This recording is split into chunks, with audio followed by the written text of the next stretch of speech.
किसी भी चीज के लिए चमकना है तो घिसना पड़ेगा। किसी भी चीज को ले लो, उसको भी जब तक रगड़ोगे नहीं वो चमकेगी नहीं।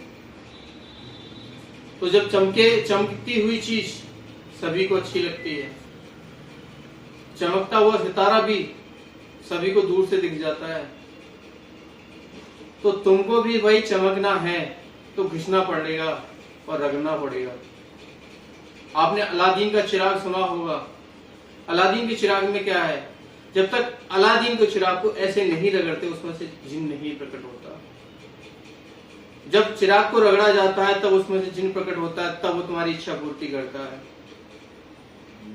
आपको भी उसी तरीके से रगड़ना होगा। मेरा रगड़ने का मतलब ये नहीं कि आपको ऐसे रगड़ दो तो उसमें से खाल निकल आएगी आपकी, चमकोगी नहीं।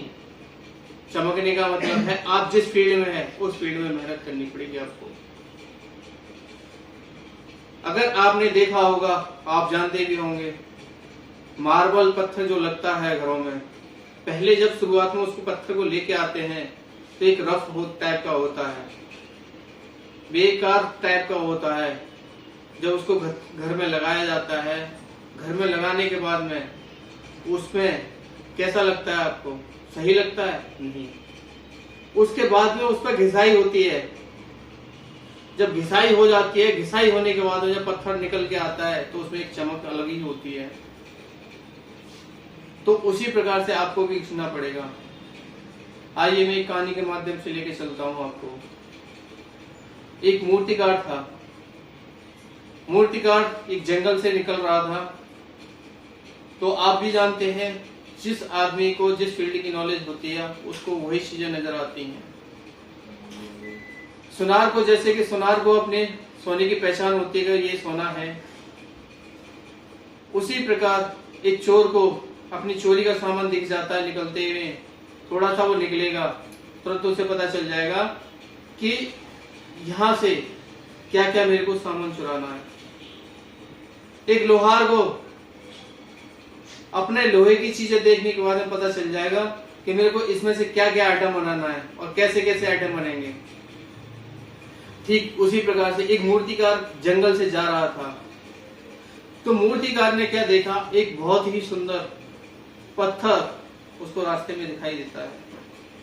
उस पत्थर पे क्या करता है, उस पत्थर को वो उठाता है मूर्तिकार और उसमें से हथौड़े और छेनी की चोट मारने स्टार्ट कर देता है। जब हथौड़े और छेनी की चोट पड़ती है उस मूर्तिकार पर, पत्थर पर, सॉरी, जब छेनी हथौड़े की चोट पड़ती है उस पत्थर पर, तो पत्थर दर्द से करा उठता है। जब उस पत्थर को दर्द होता है और पत्थर बोलता है कि मैं ये दर्द नहीं, पत्थर को दर्द होता है छेनी हथौड़े की मार से, और पत्थर बोल उठता है कि मेरे को दर्द हो रहा है, मेरे को छेनी हथौड़े की चोट नहीं सहनी। तो उस मूर्तिकार ने क्या किया, उस पत्थर को उठाया और अपने साथ में लेके चल दिया।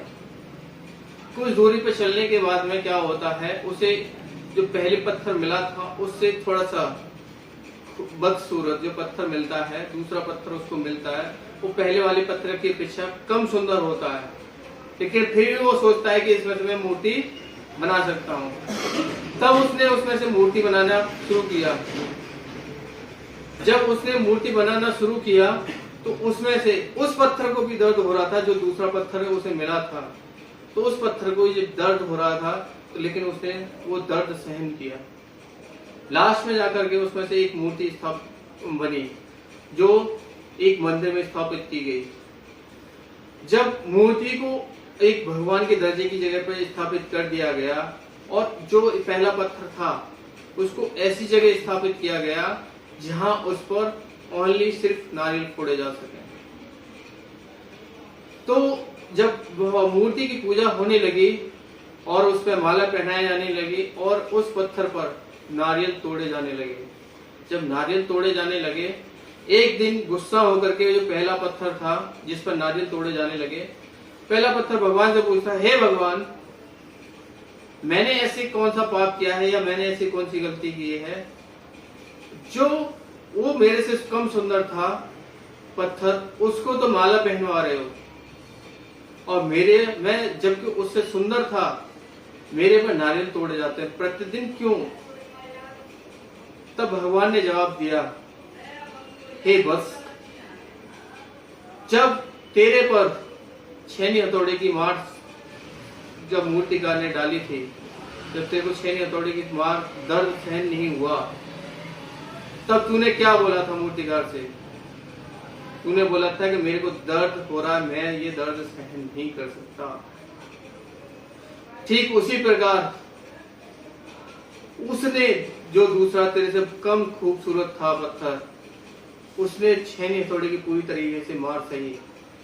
जब वो उसने मार सही तो आगे जाके वो आज माला का हकदार है और तुम पत्थर खा रहे हो। अर्थात इस कहानी से सीखने को ये मिलता है कि आप डेली परिश्रम करने के बजाय कुछ टाइम ऐसा परिश्रम कर लो कि दुनिया आपकी पूजा करे।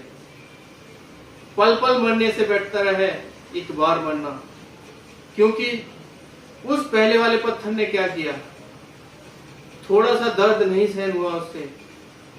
क्यों?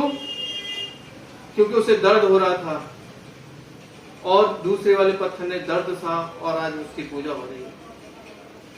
मेरा कहने का मतलब ये है कि जब आप नौकरी करने जा रहे हैं तो नौकरी के साथ साथ आप अपना बिजनेस के लिए सोचिए, थोड़ा सा बिजनेस की तरफ सोचिए। क्यों?